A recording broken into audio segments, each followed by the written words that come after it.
مومنو، تم کو جائز نہیں کہ زبردستی عورتوں کے وارث بن جاؤ، اور دیکھنا اس نیت سے کہ جو کچھ تم نے ان کو دیا ہے اس میں سے کچھ لے لو، انہیں گھروں میں مت روک رکھنا۔ ہاں اگر وہ کھلے طور پر بدکاری کی مرتکب ہوں تو اور بات ہے، اور ان کے ساتھ اچھی طرح سے رہو سہو۔ پھر اگر وہ تم کو ناپسند ہوں تو عجب نہیں کہ تم کسی چیز کو ناپسند کرو اور اللہ اس میں بہت سی بھلائی پیدا کر دے۔ اور اگر تم ایک عورت کو چھوڑ کر دوسری عورت کرنی چاہو اور پہلی عورت کو ڈھیر سا مال دے چکے ہو تو اس میں سے کچھ مت لینا،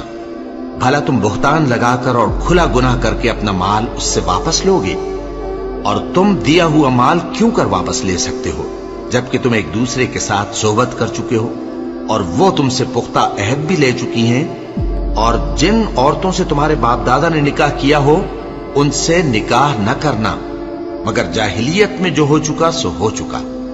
یہ نہایت بے حیائی اور اللہ کی ناخوشی کی بات تھی اور بہت برا دستور تھا۔ تم پر تمہاری مائیں اور بیٹیاں اور بہنیں اور پھوپھیاں اور خالائیں اور بھتیجیاں اور بھانجیاں اور وہ مائیں جنہوں نے تم کو دودھ پلایا ہو اور رضائی بہنیں اور ساسیں حرام کر دی گئی ہیں،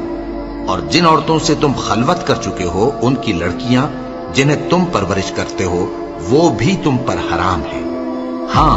اگر ان کے ساتھ تم نے خلوت نہ کی ہو تو ان کی لڑکیوں کے ساتھ نکاح کر لینے میں تم پر کچھ گناہ نہیں، اور تمہارے صلبی بیٹوں کی عورتیں بھی اور دو بہنوں کا اکٹھا کرنا بھی حرام ہے، مگر جو ہو چکا سو ہو چکا۔ بے شک اللہ بخشنے والا ہے، بڑا مہربان ہے۔ اور شوہر والی عورتیں بھی تم پر حرام ہیں مگر وہ جو قید ہو کر باندیوں کے طور پر تمہارے قبضے میں آ جائیں۔ یہ حکم اللہ نے تم کو لکھ دیا ہے، اور ان محرمات کے سوا دوسری عورتیں تم کو حلال ہیں،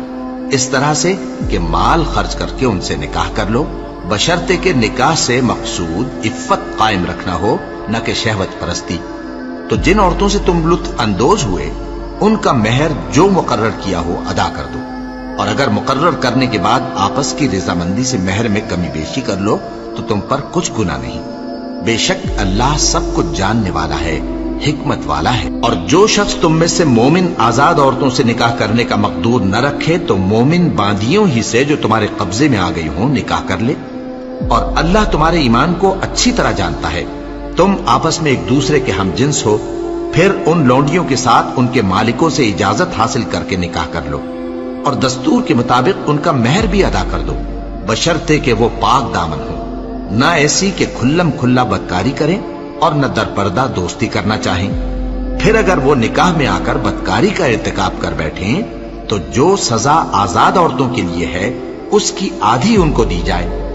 یہ باندھی کے ساتھ نکاح کرنے کی اجازت اس شخص کو ہے جسے گناہ کر بیٹھنے کا اندیشہ ہو،